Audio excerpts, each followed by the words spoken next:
नमस्कार दोस्तों, स्वागत है आप सभी का आपके अपने यूट्यूब चैनल डिलाइटफुल हिस्ट्री पर। तो डियर फ्रेंड्स, इस वीडियो में हम एनसीईआरटी का जो सिलेबस है उसके अकॉर्डिंग जो क्लास 9th की साइंस है, क्लास 9th की जो विज्ञान है उसका पार्ट है हमारे आसपास के पदार्थ। इस पार्ट के बारे में पूरा डिटेल से यहाँ पर पढ़ेंगे। यहाँ पर मैंने सेल्फ से नोट्स बनाए हैं, उस नोट्स की सहायता से हम आपको समझाएंगे और ये नोट्स जो है आप अपने रजिस्टर में भी लिख सकते हो। तो यहाँ पर देखिए हम इसको स्टार्ट करते हैं।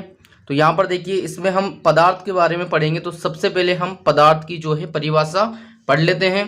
तो देखिए पदार्थ की परिभाषा क्या है कि प्रत्येक वस्तु जिसके एक निश्चित द्रव्यमान होता है तथा वह स्थान घेरती है पदार्थ कहलाती है।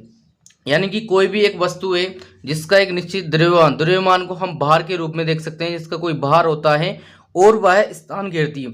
जैसे मान लो ये एक रजिस्टर है, इसका देखो कुछ वजन होता है, भार होता है और साथ ही ये यहाँ पर रखी हुई तो स्थान घेर रही है, तो ये भी हमारी एक क्या कहलाएगी, एक पदार्थ कहलाएगी। इसके बाद जैसे ये पेन है, इसका भी कोई भार होता है, जैसे हमने ये रखा यहाँ पर ये एक स्थान घेरती है, तो ये भी एक क्या है, पदार्थ है। वैसे हम और भी उदाहरण ले सकते हैं, जैसे हवा, पानी, लोहा, चांदी आदि, ये सभी क्या है, पदार्थ के उदाहरण हैं। और आगे एक छोटी सी बात और देख लेते हैं हम कि पदार्थ जो होते हैं वो छोटे छोटे कणों से मिलकर बना होता है। जैसे छोटे छोटे कण मतलब ऐसे छोटे छोटे बहुत सारे ये कण होते हैं, ये सभी मिलकर एक पदार्थ का निर्माण करते हैं। इसके बाद हम देखते हैं कि ये जो पदार्थ के कण हैं इनके क्या गुण होते हैं, अभिलाक्षणिक गुण, यानी कि इनमें क्या क्या गुण दिखाई देते हैं, उसके बारे में हम यहाँ पर बात करेंगे। तो यहाँ पर देखिए पहला गुण हमारा ये रहे कि पदार्थ के कणों के बीच रिक्त स्थान होता है। ये इसका मतलब क्या हुआ कि कोई भी एक पदार्थ है तो जैसे उसके कण है, मान लो ये इस तरह से कण है, तो इनके ये दो कणों के बीच में इनमें भी एक रिक्त स्थान पाया जाता है। यानी कि जो पदार्थ के कण हैं उनके बीच में भी एक रिक्त स्थान होता है। इसके बाद हम इसका दूसरा गुण देखेंगे कि पदार्थ के कण जो है निरंतर गतिशील होते हैं, अर्थात इनमें गतिज ऊर्जा होती है। इसका क्या मतलब हुआ कि कोई भी पदार्थ के कण है, जैसे ये पदार्थ के कण है, ये मान लो ये पदार्थ के कण है, तो ये पदार्थ क्या करते हैं, निरंतर गतिशील होते हैं, यानी कि ये गति करते रहते हैं, इधर से उधर ऐसे ये गति करते हैं। इसके बाद देखो यहाँ पर हमने गतिज ऊर्जा होती है ये पढ़ा, तो गतिज ऊर्जा की हम परिभाषा भी देख लेते हैं कि गतिज ऊर्जा किसे कहेंगे। तो यहाँ पर देखो पदार्थ के कणों में गति के कारण ऊर्जा उत्पन्न होती है जिसे गतिज ऊर्जा कहते हैं। यानी कि जो पदार्थ के कण इधर उधर गति करते हैं तो उससे एक ऊर्जा उत्पन्न होती है, उसी ऊर्जा को हम क्या कहते हैं, गतिज ऊर्जा कहा जाता है। इसके बाद हम आगे बात करते हैं कि यहाँ पर देखो तापमान बढ़ने से कणों की गति तेज हो जाती है, अर्थात कणों की गतिज ऊर्जा बढ़ जाती है। यानी कि किसी पदार्थ का अगर हम तापमान बढ़ाएं तो उस पदार्थ की जो कण है उसके कणों की गति क्या हो जाती है, तेज हो जाती है, अर्थात कणों की गतिज ऊर्जा बढ़ जाती है, किससे, तापमान बढ़ने से। इसके बाद नेक्स्ट बात करेंगे हम कि पदार्थों के कणों के मध्य रिक्त स्थान होने के कारण पदार्थ के कण एक दूसरे में अंतर मिश्रित हो जाते हैं। देखिए इस पॉइंट का क्या मतलब हुआ, जैसे हमारा एक पदार्थ है उसके ये कण, मान लो ये कण, ये एक पदार्थ के कण, ये दूसरे पदार्थ के कण, इस तरह से। तो यहाँ पर देखो इनमें जो ये इनके बीच में जो ये रिक्त स्थान है, तो ये रिक्त स्थान होने की वजह से क्या होगा, अगर जब हम इन दोनों पदार्थों को मिलाते हैं तो ये पदार्थ एक दूसरे में अंतर्निहित यानी कि एक दूसरे में मिल जाते हैं। किस वजह से, इनके कणों के मध्य जो ये जगह है, रिक्त स्थान है, इस रिक्त स्थान की वजह से। तो ये बात आपको समझ में आई होगी। इसके बाद हम देखेंगे विसरण कि विसरण क्या चीज़ है। तो यहाँ पर देखो दो विभिन्न पदार्थों के कणों का स्वतः मिश्रित होना विसरण कहलाता है।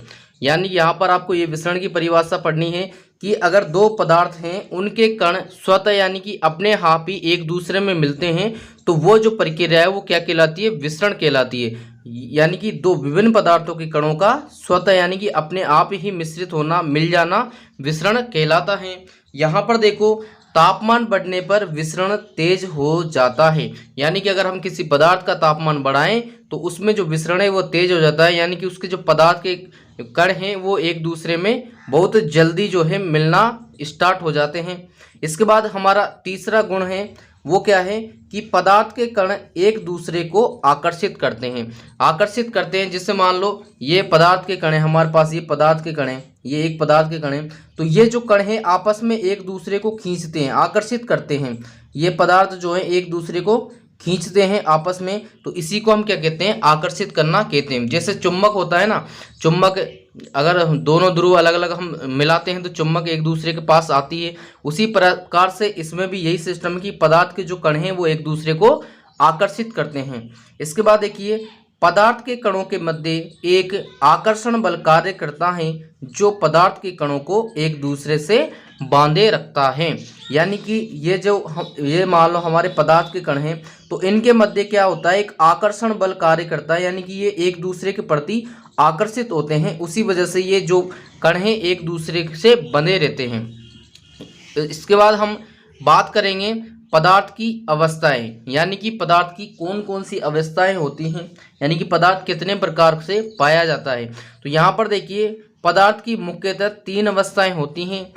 पहली ठोस, द्रव और गैस, ये 3 अवस्थाएं होती है। ये आपको अच्छे से याद करनी है। हम यहाँ पर एक एक के बारे में अच्छे से पढ़ेंगे। तो यहाँ पर देखते हैं, हम पहला प्रकार पढ़ते हैं ठोस अवस्था।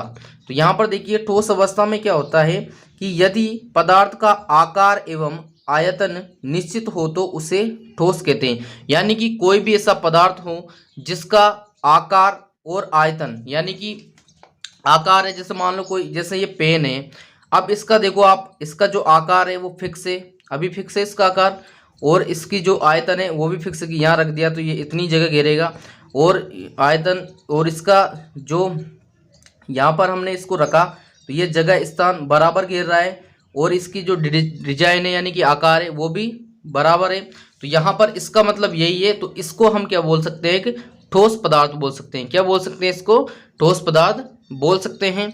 इसके बाद जैसे यहाँ पर और उदाहरण हम देख लेते हैं। जैसे मान लो लोहे की छड़ है, तो देखो लोहे की एक छड़ होती है, उसका आकार यानी कि उसकी जो डिजाइन है वो क्या होती है, फिक्स होती है। इसके बाद लकड़ी की कुर्सी है, बर्फ का टुकड़ा है, ये सभी किसके उदाहरण है, ठोस पदार्थ के उदाहरण है। इसके बाद हम बात करते हैं द्रव अवस्था की। तो देखिए, द्रव अवस्था में क्या होता है, द्रव अवस्था में देखिए, यदि पदार्थ का आकार निश्चित न हो परंतु आयतन निश्चित हो, उस अवस्था को द्रव अवस्था कहते हैं। यानी कि इसमें हमने क्या बोला कि आकार निश्चित नहीं है परंतु आयतन निश्चित है। मतलब अगर हम इसको, ये जो अवस्था है, यानी कि इस पदार्थ को अगर हम किसी बर्तन में रख दें तो ये उसी का आकार ले लेता है। जैसे हमने गिलास में कोई द्रव को लिया तो वो गिलास का आकार ले लेगा, किसी बर्तन में लिया उसका आकार ले लेगा। तो इस तरह से इसका आकार तो निश्चित नहीं है लेकिन आयतन वो निश्चित रहेगा। तो उस अवस्था को हम क्या बोलते हैं, द्रव अवस्था बोलते हैं। यहाँ पर देखो, इन्हें जिस बर्तन में रखा जाता है ये उसी का आकार ले लेते हैं, यानी कि इनका आकार फिक्स नहीं होता है। देखिए, द्रवों में बहने का गुण होता है, यानी कि ये बहते हैं इसलिए ये क्या होते हैं, तरल होते हैं, यानी कि इनमें बहाव का गुण पाया जाता है। इसके बाद देखिए, ठोसों की अपेक्षा द्रवों में विसरण की दर अधिक होती है। विसरण की दर यानी कि फैलने की दर किसमें, द्रवों में अधिक होती है ठोसों की अपेक्षा। अब इसके द्रव के हम उदाहरण देख लेते हैं। जैसे जल है, जल यानी पानी है, खाना पकाने का तेल है, जूस है आदि, ये सभी किसके उदाहरण हैं, द्रव के उदाहरण है। इसके बाद हम बात करते हैं गैसीय अवस्था की। तो यहाँ पर देखिए, गैसीय अवस्था में इसकी परिभाषा हम देख लेते हैं कि पदार्थ की वह अवस्था जिसमें पदार्थ का आकार और आयतन दोनों निश्चित न हो गैसीय अवस्था कहलाती है। यानी कि इसमें क्या होगा, इसका न तो आकार निश्चित है और न ही आयतन निश्चित है, दोनों ही इसमें फिक्स नहीं है, तो वो अवस्था क्या कहलाती है, गैसीय अवस्था कहलाती है। यहाँ पर जैसे मान लो हम बात करते हैं, ऑक्सीजन गैस हो गई, हाइड्रोजन गैस हो गई, नाइट्रोजन गैस हो गई, ये सभी जैसे हमारे घर में सिलेंडर आता है ना खाना पकाने का, तो उसमें क्या होता है, गैस भरी होती है, तो उसमें जो गैस भरते हैं वो उसी के डिजाइन ले लेता है और उसी का आयतन, यानी कि बड़ा गैस है तो पूरे गैस में फैल जाएगी, छोटा है तो छोटे में फैलेगी। इस तरह से इसका आकार और आयतन दोनों ही फिक्स नहीं होते हैं। यहाँ पर देखिए और बात करते हैं इसमें कि ये जिस बर्तन में रखे जाते हैं उसी का आकार और पूरा आयतन ग्रहण कर लेते हैं। यानी कि जिस बर्तन में इनको रखेंगे उसी की तो वो डिजाइन ले लेंगे, आकार ले लेंगे और उसी का जो है आयतन ले लेते हैं। इसके बाद देखो ठोसों और द्रवों की अपेक्षा गैसों की संपीड़ितता काफ़ी अधिक होती है। इसके बाद देखिए बात करते हैं एक दो टॉपिक की कि हमारे घरों में खाना बनाने में उपयोग की जाने वाली गैस। इस गैस का नाम आपको ध्यान रखना है कि हमारे जो घरों में खाना बनाने वाले जो सिलेंडर आते हैं उसमें कौन सी गैस होती है। तो देखिए उसमें एलपीजी गैस पाई जाती है। इसका फुल फॉर्म होता है द्रवीकृत पेट्रोलियम गैस। इसका मतलब क्या होता है कि जो गैस है उसको लिक्विड में चेंज किया जाता है। यानी कि देखो उसमें आपने बजा कर देखा होगा, कभी इसे हिला डुला के देखना उसको गैस सिलेंडर को, उसमें पानी का जैसा लगता है हमें कि वो पानी है, लेकिन एक्चुअली वो क्या होती है, गैस ही होती है, लेकिन वो लिक्विड फॉर्म में होती है, इसलिए उसको क्या बोला जाता है, एलपीजी। इसका इंग्लिश में फुल फॉर्म होता है लिक्विफाइड पेट्रोलियम गैस और हिंदी में होता है द्रवीकृत पेट्रोलियम गैस। इसके बाद हम बात करते हैं कि वाहनों में ईंधन के रूप में उपयोग होने वाली गैस। अब ये वाहन जैसे हमने कार होती है, उसमें कारें हैं, गाड़ियां हैं, उनमें जो गैस उपयोग आती है वो कौन सी होती है, वो होती है सीएनजी। इसका फुल फॉर्म होता है संपीड़ित प्राकृतिक गैस। इसका इंग्लिश में फुल फॉर्म होता है कंप्रेस्ड नेचुरल गैस, ये इंग्लिश का फुल फॉर्म है। तो यहाँ पर आपको ये दोनों चीज़ें याद होना चाहिए कि घरों में जो गैस है वो कौन सी यूज होती है और वाहनों में ईंधन के रूप में कौन सी गैस उपयोग होती है। इसके बाद देखिए गैसीय अवस्था में कणों की गति अनियमित और अत्यधिक तीव्र होती है। इसका क्या मतलब हुआ कि कोई भी गैसीय अवस्था है जो उसमें जैसे मान लो ये कण है, तो इनकी जो गति होगी वो अनियमित, यानी कि इनका कोई फिक्स नहीं है, ये इधर भी जा सकते हैं, इधर भी आ जाएंगे, इधर, और बहुत तेज होती है। तेज गति से ये जो है वो यहाँ पर इनकी अत्यधिक तीव्र गति पाई जाती है। देखिए इस अनियमित गति के कारण ये कण जो होते हैं आपस में एवं बर्तन की दीवारों से टकराते हैं। यहाँ पर देखिए एक क्वेश्चन बन सकता है आपका कि जो गैसीय अवस्था में जो पदार्थ के कण होते हैं वो बर्तनों की दीवार से टकराते हैं, क्यों? क्योंकि इन कणों की जो क्या है अनियमित गति होती है और तेज गति होती है, इस वजह से ये कण आपस में एवं बर्तन की दीवारों से टकराते हैं। अब यहाँ पर देखिए हम आपको एक साथ जो है ये बताएंगे कि यहाँ पर देखिए ठोस, ये एक हमारा एक ठोस है, तो ये यहाँ पर कणों की गति दिखा रखी है, यानी कि कणों की स्थिति और गति क्या होगी। तो देखिए ये एक ठोस है, ठोस में देखिए कण जो है आपस में बहुत ही नज़दीक इस तरह से सटे हुए होते हैं, यानी कि इनके जो मध्य गैप है वो बहुत ही कम होता है और इनकी गति ज़्यादा तेज नहीं होती है। इसके बाद हम द्रव की बात करें तो द्रव में देखिए ये हमारा एक बर्तन है, इसमें ये द्रव है चित्र में, तो यहाँ पर देखिए इसमें जो इसके जो कण होंगे इनके मध्य थोड़ा थोड़ा गैप होता है, यानी कि ठोस की अपेक्षा द्रव में जो कण हैं इनके मध्य ज़्यादा गैप होता है और इनकी गति भी अनियमित होती है। इसके बाद हम गैस की बात करते हैं तो देखिए ये हमारा एक गुब्बारा है चित्र में और इसमें ये गैस भरी हुई है, तो इसके जो कण हैं ये बहुत दूर दूर होते हैं और इनकी भी गति अनियमित और तेज गति होती है। तो यहाँ पर हम कणों की गति इस चित्र के माध्यम से समझें, यानी कि ठोस में जो है ये कण बहुत ज़्यादा आकर्षित रहते हैं और इनकी गति भी जो है वो बहुत धीमी होती है। इसके बाद द्रव में कणों की गति थोड़ी सी और बढ़ती है और गैस में सबसे ज़्यादा पाई जाती है। इसके बाद हम आगे बात करते हैं, ये तो बात कर ली हमने किसकी, पदार्थ की अवस्थाओं की। इसके बाद हम बात करेंगे कि पदार्थों पर तापमान परिवर्तन का क्या प्रभाव पड़ेगा, यानी कि अगर हम किसी पदार्थ का टेम्परेचर बढ़ा दें, तापमान बढ़ा दें, तो उस पदार्थ पर क्या प्रभाव पड़ने वाला है, इसमें डिटेल से हम पढ़ेंगे। तो यहाँ पर देखिए कि ठोस की बात करते हैं कि ठोस के तापमान को बढ़ाने पर उसके कणों की गतिज ऊर्जा बढ़ जाती है, यानी कि जो उसके कणों के जो गतिज ऊर्जा है, यानी कि वो अगर हम किसी ठोस का तापमान बढ़ा दें तो उसकी जो है कणों की गतिज ऊर्जा वो बढ़ जाती है, यानी कि उसके जो कण हैं वो अत्यधिक तीव्र गति से दौड़ने लगते हैं। इसके बाद देखिए गतिज ऊर्जा में वृद्धि होने के कारण कण अधिक तेजी से कंपन करने लगते हैं। ऊष्मा के कारण प्रदत्त की गई ऊर्जा कणों के बीच के आकर्षण बल को पार कर लेती है। इस कारण कण अपने नियत स्थान को छोड़कर अधिक स्वतंत्र होकर गति करने लगते हैं। एक अवस्था ऐसी आती है जब ठोस पिघलकर द्रव में परिवर्तित हो जाता है।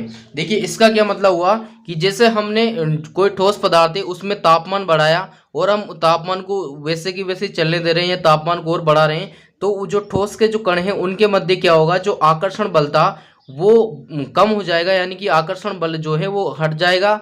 क्योंकि उसमें गतिज ऊर्जा जो है वो बढ़ जाती है। उस वजह से इनके जो आकर्षण बल हैं वो पार कर लेते हैं। कौन? इसके जो कण हैं वो आकर्षण बल को पार कर जाते हैं और स्वतंत्र रूप से गति करते हैं। तो यानी कि इसके बाद एक ऐसी अवस्था आएगी जब जो ठोस है वो लिक्विड में यानी कि द्रव में बदल जाता है। जैसे आपने देखा होगा कि अगर किसी लोहे को, जैसे सोनार की दुकान पर होता है, जैसे ठोस रूप में सोना होता है, तो सोने को वो टेम्परेचर देते हैं यानी कि तपाते हैं उसको, तो वो क्या होता है, धीरे धीरे धीरे पिघलना शुरू कर देता है। वही स्थिति यहाँ पर है। ये चीज़ वही इस पर बोला गया है। तो मैं समझता हूँ कि ये आपको अच्छे से बात समझ में आई होगी। इसके बाद देखिए हम बात करते हैं गलनांक की। किसकी? गलनांक की। तो गलनांक क्या होता है? देखो पहले हम इसकी परिभाषा देख लेते हैं कि जिस न्यूनतम ताप पर ठोस पिघलकर द्रव बन जाता है वह इसका गलनांक कहलाता है। यहाँ पर देखिए गलनांक की परिभाषा क्या हुई कि वह न्यूनतम ताप यानी कि कम से कम वह ताप जिस पर कोई ठोस है वो पिघलकर द्रव बन जाए, वह उसका क्या कहलाता है? कि गलनांक कहलाता है।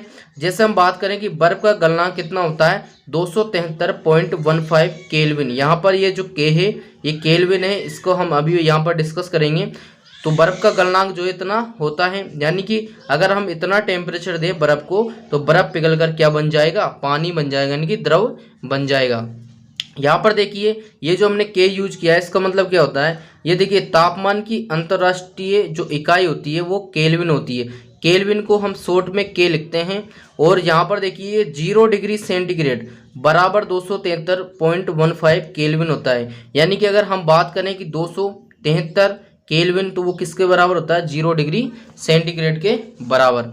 इसके बाद देखिए एक और बात हम यहाँ पर देख लेते हैं कि तापमान की माप केल्विन से सेल्सियस में बदलने के लिए दिए हुए तापमान से 273 घटाते हैं। यानी कि कोई तापमान है वो केल्विन में दे रखा है और हमसे बोले कि इसको डिग्री सेंटीग्रेड में बदलो, तो हम क्या करेंगे? जो केल्विन में तापमान दे रखा है उसमें से 273 को माइनस कर देंगे, तो जो हमारा रिजल्ट आएगा वो क्या आएगा? डिग्री सेंटीग्रेड में। इसके बाद देखिए अगर मान लो सेल्सियस से केल्विन में बदलना है तो दिए हुए तापमान में 273 जोड़ देते हैं। मान लो कि हमारे पास डिग्री सेल्सियस में तापमान दे रखा है और हमसे पूछता है कि इसको केल्विन में बदलो, तो हम क्या करेंगे? जो डिग्री सेल्सियस में जो तापमान दे रखा है उसमें 273 जोड़ देंगे। जैसे मान लो मैं उदाहरण के लिए आपको बता रहा हूँ, जैसे मान लो हमारे पास कोई तापमान है वो 10 डिग्री सेल्सियस है, उसको हमें केल्विन में बदलना है। तो क्या करेंगे? हम इस 10 डिग्री सेल्सियस में 273 क्या करेंगे? जोड़ देंगे। तो जो हमारा 283 आया ये क्या होगा? केल्विन में तापमान होगा।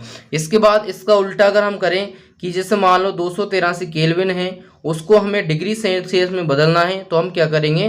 283 में से 273 को घटा देंगे, तो जो हमारा 10 डिग्री सेल्सियस आया ये सेल्सियस में तापमान होगा। तो इस तरह का आपसे क्वेश्चन पूछा जा सकता है। और इसके बाद जो हम अभ्यास प्रश्न करेंगे उनमें भी इस तरह का एक क्वेश्चन है, तो ये बात आपको अच्छे से समझ जाना चाहिए। इसके बाद देखिए हम क्वथनांक की बात करते हैं कि क्वथनांक क्या है। तो यहाँ पर देखिए वायुमंडलीय दाब पर वह तापमान जिस पर द्रव उबलने लगता है उसे इसका क्वथनांक कहते हैं। तो यहाँ पर देखिए गलनांक हमने किसे बोला था? जब ठोस पिघलकर द्रव में बदला वो तापमान तो हमारा गलनांक कहलाता है। लेकिन अगर वह तापमान जिस पर द्रव जो है उबलना स्टार्ट करता है वो क्या कहलाता है? क्वथनांक कहलाता है। इसके बाद देखिए जल के लिए यह तापमान कितना होता है? 373 केल्विन या 100 डिग्री सेल्सियस होता है। यानी कि जो जल है वो कितने डिग्री सेल्सियस पर उबलता है? 100 डिग्री सेल्सियस पर। यानी कि कम से कम उसको हम 100 डिग्री सेल्सियस पर तापमान देना पड़ेगा, तब द्रव क्या होता है? उबलना स्टार्ट करता है। इसके बाद देखिए अगर हम केल्विन में बात करें तो 373 केल्विन। तो यहाँ पर आपसे क्वेश्चन पूछा जाए कि द्रव कब उबलना स्टार्ट करता है, यानी कि किस टेम्परेचर पर उबलता है, तो 100 डिग्री सेल्सियस या 373 केल्विन। इसके बाद देखिए तापमान बदलकर हम पदार्थ को एक अवस्था से दूसरी अवस्था में बदल सकते हैं। यानी कि ये जो हमने अभी पढ़ा उसका मतलब क्या हुआ कि तापमान बदलकर हम पदार्थ को एक अवस्था से दूसरी अवस्था में बदल सकते हैं। जैसे हमने ठोस में तापमान दिया तो वो एक अवस्था ऐसी आएगी कि वो द्रव में बदल जाता है। तो ये यहाँ पर इसका अर्थ ये हुआ। यहाँ पर हम एक शॉर्ट रूप में देखेंगे कि देखिए यहाँ पर कोई एक ठोस अवस्था है, ठोस पदार्थ है, अगर हम उसको ऊष्मा देते हैं तो वो पहले द्रव अवस्था में बदलेगा, फिर उसके बाद और ऊष्मा अगर देते हैं तो वो गैसीय अवस्था में बदल जाएगा। ऐसा ही उल्टा सिस्टम यहाँ से होगा। देखिए कोई गैस है, अगर उनको हम शीतलता यानी कि उसको ठंडा करते हैं तो वो लिक्विड में बदलेगा, द्रव अवस्था में बदलेगा, उसको और ठंडा करेंगे तो वो ठोस अवस्था में बदल जाएगा। इसके बाद देखिए हमने ये पदार्थों पर जो टेम्परेचर है, तापमान का प्रभाव है, वो हम देख चुके हैं। अब देखेंगे हम पदार्थों पर दाब परिवर्तन का प्रभाव, यानी कि पदार्थों पर हम दाब जो दबाव है उसका परिवर्तन करेंगे तो क्या प्रभाव पड़ेगा, वो हम यहाँ पर देखेंगे। तो देखिए दाब बढ़ाने पर पदार्थ के कणों को समीप लाया जा सकता है, यानी कि अगर हम किसी पदार्थ पर दाब देते हैं तो उसके जो कण हैं वो पास पास आ जाते हैं। उसके लिए देखिए हम एक उदाहरण से उसको समझेंगे। जैसे मान लो ये हमारा एक सिलेंडर है, इसमें ये गैस भरी हुई है, ठीक है, ये गैस है या कोई भी पदार्थ है, तो यहाँ पर ये पिस्टन है, यानी कि इससे हम दबाव देंगे तो देखिए एक समय कैसा है कि इसके जो कण हैं ये बहुत दूर दूर फैले हुए हैं। फिर हमने देखो इस पर दबाव दिया तो दबाव देने से क्या हुआ, इसके कण और पास आए, ये देखो यहाँ पर ज़्यादा फैले हुए थे, इसमें और पास आ गए। फिर इसको और ज़्यादा दबाव दिया तो और ज़्यादा ये पास आ गए, यानी कि दाब देने पर, दाब बढ़ाने पर जो है पदार्थ के जो कण हैं वो क्या हो जाते हैं, पास पास आ जाते हैं, यानी कि समीप आ जाते हैं। इसके बाद देखिए हम बात करेंगे कि दाब के बढ़ने और तापमान के घटने से गैस को द्रव में बदला जा सकता है, यानी कि हम दाब बढ़ा दें और तापमान घटा दें तो जो हमारा गैस है उसको हम द्रव में बदल सकते हैं। यानी कि जो हमारे घरों में जो आती है गैस आती है वो लिक्विड फॉर्म में आती है, तो उसमें भी ये होता है, उसका टेम्परेचर माइनस में होता है। दाब तो बढ़ाते हैं और तापमान को घटाते हैं तो वो जो गैस होती है वो द्रव में बदल जाती है। इसके बाद देखिए हमने यहाँ पर वायुमंडलीय दाब की बात करी थी, तो देखिए यहाँ पर हम एक चीज़ और देख लेते हैं, ये आपके नॉलेज में होना चाहिए कि जब वायुमंडलीय दाब का माप एक एटमॉस्फेयर हो, एटमॉस्फेयर को शॉर्ट फॉर्म में ATM लिखा जाता है, हो तो ठोस CO2, CO2 का मतलब होता है कार्बन डाइऑक्साइड, तो ठोस CO2 द्रव अवस्था में आए बिना ही सीधे गैस में परिवर्तित हो जाती है। यानी कि यहाँ पर देखो जब वायुमंडलीय दाब अगर एक एटमॉस्फेयर हो तो जो ठोस CO2 है ये द्रव अवस्था में बदले बिना ही किस में जाती है, डायरेक्ट गैस बन जाती है। अब यहाँ पर देखिए ये एक एटमॉस्फेयर का मतलब क्या होता है, इसको भी हम यहाँ पर डिस्कस करेंगे। तो देखिए जो हमने अभी बोला कि जो अगर एक एटमॉस्फेयर दाब है, वायुमंडलीय दाब है, तो जो ठोस CO2 होती है वो द्रव में बदले बनाए किस में आ जाती है, गैस में आ जाती है। तो इस यही कारण है कि ठोस कार्बन डाइऑक्साइड को शुष्क बर्फ यानी कि ड्राई आइस कहते हैं। तो यहाँ पर आपका एक क्वेश्चन बनता है कि ठोस कार्बन डाइऑक्साइड को शुष्क बर्फ क्यों कहते हैं, क्योंकि यहाँ पर जो एक एटमॉस्फेयर वायुमंडलीय दाब होता है तो तब क्या होता है, जो कार्बन डाइऑक्साइड होती है वो ठोस कार्बन डाइऑक्साइड की बात कर रहे हैं हम, वो लिक्विड में ना बदल कर डायरेक्ट किस में बदलती है, गैस में बदलती है। इस वजह से ठोस कार्बन डाइऑक्साइड को शुष्क बर्फ कहते हैं। तो यहाँ पर देखिए अतः पदार्थ की अवस्थाएं ठोस, द्रव और गैस दाब और तापमान के द्वारा तय होती है। तो यहाँ पर हमने ये सीखा कि जो पदार्थ की अवस्थाएं होंगी वो हम दाब और तापमान के आधार पर तय करते हैं, यानी कि दाब और तापमान को चेंज कर पदार्थ की अवस्थाओं को भी चेंज किया जा सकता है। अब यहाँ पर हम बात करते हैं एटमॉस्फेयर की, कि एटमॉस्फेयर क्या होता है। तो यहाँ पर देखिए एटमॉस्फेयर, इसको शॉर्ट में ATM लिखा जाता है। एटमॉस्फेयर गैसीय दाब के मापन का मात्रक, यानी कि इसके द्वारा गैसीय जो दाब होता है, यानी कि गैस का जो दाब होता है वो मापा जाता है। यहाँ पर देखिए दाब का ऐसा ही मात्रक पास्कल है। तो यहाँ पर हम पास्कल में बात करें कि एक एटमॉस्फेयर यानी कि एक ATM बराबर 1.01 इंटू 10⁵ पास्कल। ये जो पास्कल है इसको शॉर्ट में PA लिखा जाता है, ये होता है। तो यहाँ पर देखिए वायुमंडल में वायु का दाब वायुमंडलीय दाब कहलाता है। यहाँ पर देखिए हमने वायुमंडलीय दाब की बात करी थी, तो वायुमंडलीय दाब किसे कहेंगे कि वायुमंडल में जो हवा का यानी कि वायु का जो दाब होगा उसे ही वायुमंडलीय दाब कहते हैं। यहाँ पर देखिए समुद्र की सतह पर वायुमंडलीय दाब एक एटमॉस्फेयर होता है और इसे सामान्य दाब कहा जाता है। अब इसके बाद देखिए हम बात करेंगे वाष्पीकरण की। तो यहाँ पर देखिए वाष्पीकरण का मतलब क्या हुआ, देखिए वाष्पीकरण एक सतह की परिघटना, यानी कि ये एक किसी सतह पर होती है जैसे कि कोई कपड़ा है उसकी सतह है, या हमारी हथेलियाँ हैं इसकी सतह है। तो इन पर देखिए सतह के कण पर्याप्त ऊर्जा ग्रहण करके उनके बीच के परस्पर आकर्षण बलों को पार कर जाते हैं और द्रव को वाष्प अवस्था में बदल देते हैं। यहाँ पर क्या हुआ कि किसी भी सरफेस पर यहाँ पर उसके जो कण हैं वो क्या करेंगे, ऊर्जा ग्रहण करेंगे और उनके कणों के जो मध्य आकर्षण बल होता है उसको वो पार कर जाते हैं, और जो लिक्विड होता है हमारा वो किस में बदल जाता है, गैस में बदल जाता है। यहाँ पर अब हम वाष्पीकरण की परिभाषा की बात कर लेते हैं। तो देखिए द्रव के वाष्प में परिवर्तित होने की प्रक्रिया को वाष्पीकरण कहते हैं। यानी कि जो हमारा द्रव है वो वाष्प यानी कि गैस में बदलना है, तो ये जो प्रक्रिया होगी इसे ही वाष्पीकरण कहा जाता है। यानी कि द्रव का गैसीय अवस्था या वाष्प में परिवर्तन होने की प्रक्रिया को वाष्पीकरण कहते हैं।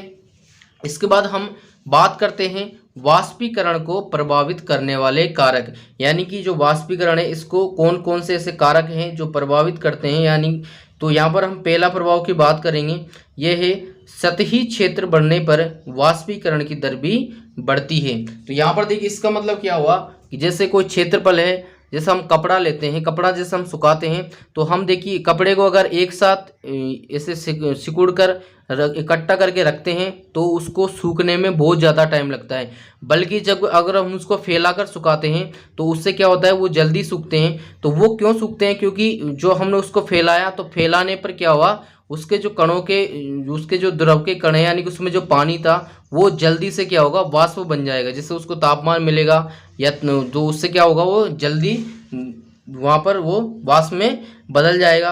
तो जैसे मान लो हम कपड़े सुखाने के लिए हम उन्हें फैला देते हैं, ऐसा क्यों करते हैं, क्योंकि सतही क्षेत्र बढ़ने पर वाष्पीकरण की दर यानी कि द्रव का वाष्प में बदलने की दर जो है वो बढ़ जाती है। इसके बाद दूसरा बात करते हैं हम तापमान में वृद्धि। तो देखिए तापमान बढ़ने पर अधिक कणों को पर्याप्त गतिज ऊर्जा मिलती है जिससे वे वाष्पीकृत हो जाते हैं। यानी कि हम जो पदार्थ है अगर उसका हम क्या कोई द्रव है उसका अगर हम टेम्परेचर बढ़ाते हैं तो टेम्परेचर बढ़ाने पर देखो उसके जो पदार्थों के जो कण हैं उनके मध्य क्या होता है, गतिज ऊर्जा बढ़ जाती है, तो उसकी वजह से वो क्या होते हैं, वाष्प में बदल जाते हैं। इसके बाद हम बात करते हैं आर्द्रता में कमी। तो यहाँ पर देखो वायु में विद्यमान जलवाष्प की मात्रा को आर्द्रता कहते हैं। यानी कि जो आर्द्रता है हमारे जो वायु है उसमें कोई जलवाष्प होता है यानी कि जल की जो मात्रा है उसको ही आर्द्रता कहा जाता है।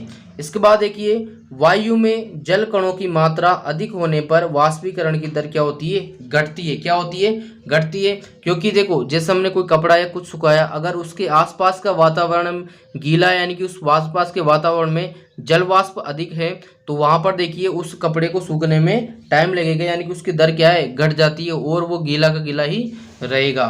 तो इसमें क्या हुआ, आर्द्रता में कमी होने पर यानी कि यहाँ पर देखो अगर इसमें आर्द्रता कमी होती है तो जल कणों की मात्रा बढ़ जाती है और वाष्पीकरण की दर क्या होगी, घटेगी।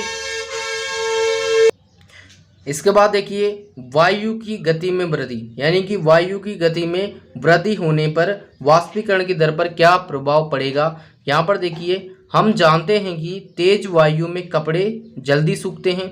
आप सबको पता है कि अगर हवा तेज चल रही है तो जो कपड़े होते हैं वो जल्दी सूख जाते हैं। तो यहाँ पर देखिए वायु के तेज होने से जलवाष्प के कण वायु के साथ उड़ जाते हैं जिससे आसपास के जलवाष्प की मात्रा घट जाती है। तो यहाँ पर देखो अगर हवा तेज चल रही है तो जो वातावरण में जो जलवाष्प होंगे यानी कि जो जल की मात्रा होगी वो क्या होती है, हवा के साथ उड़ जाती है और उस वजह से जो है वहाँ पर कपड़े की जो वाष्पीकरण है वो जल्दी होता है और कपड़े जल्दी सूख जाते हैं। तो वायु में अगर गति में वृद्धि है तो वहाँ पर उसका वाष्पीकरण की दर भी क्या होगी, ज़्यादा होगी।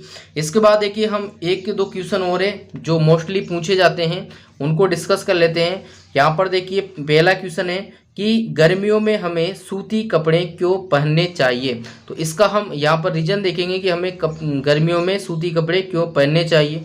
तो यहाँ पर देखिए शारीरिक प्रक्रिया के कारण गर्मियों में हमें ज़्यादा पसीना आता है जिससे हमें शीतलता मिलती है। ये सभी को पता है कि गर्मियों में हमारा जो शरीर है, जैसे हम कोई भी क्रिया करते हैं, कहीं जाते हैं, पैदल चलते हैं या धूप में खड़े होते हैं तो हमारे शरीर में क्या है, जो पसीना बहुत ज़्यादा आता है। यहाँ पर देखिए सूती कपड़ों में जल का अवशोषण अधिक होता है इसलिए हमारा पसीना इसमें अवशोषित होकर वायुमंडल में आसानी से वाष्पीकृत हो जाता है। यानी कि हमारा जो पसीना आएगा, और हमने सूती कपड़े पहन रखे हैं तो जो सूती कपड़े हैं वो पसीनों को सोख लेते हैं, यानी कि जो पसीना है वो सूती कपड़ों में चला जाता है और वहाँ पर इसका वाष्पीकरण हो जाता है, यानी कि जो द्रव है, जो पसीना है वो वाष्प में बदल जाता है। अतः गर्मियों में हमें सूती कपड़े पहनना चाहिए। तो ये एक कारण है कि हमें गर्मियों में सूती कपड़े क्यों पहनने चाहिए।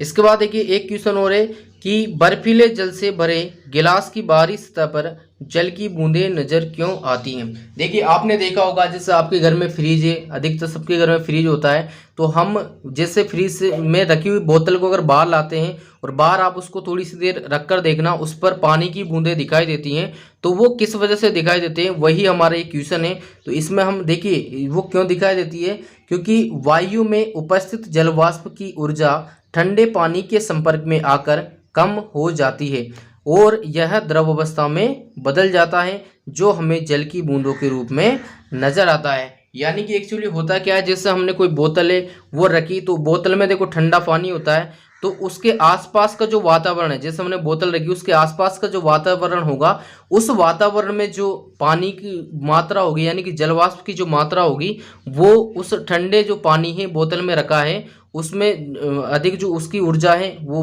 ठंडा ही है, यानी कि ठंडा है। तो वो क्या होता है, जो आसपास का जो जल है वो भी उसके संपर्क में आ जाता है, यानी कि उसकी ऊर्जा जो है वो कम हो जाती है और उस पर वो जमा हो जाता है, किसमें, जो हमें पानी की बूंदों के रूप में दिखाई देता है। यानी कि बहुत से बच्चे क्या बोलते हैं कि सर ये तो वो जो बोतल है उसका पानी बाहर आया है। देखो बोतल का पानी बाहर नहीं आता, बल्कि क्या होता है कि जो बाहरी वातावरण में जो पानी होता है, जो नमी होती है वो उस बोतल पर जम जाती है। इस वजह से हमें उस पर क्या होता है, जो बर्फीले जल से भरे गिलास की बाहरी सतह पर क्या होता है, जल की बूंदें नजर आती हैं।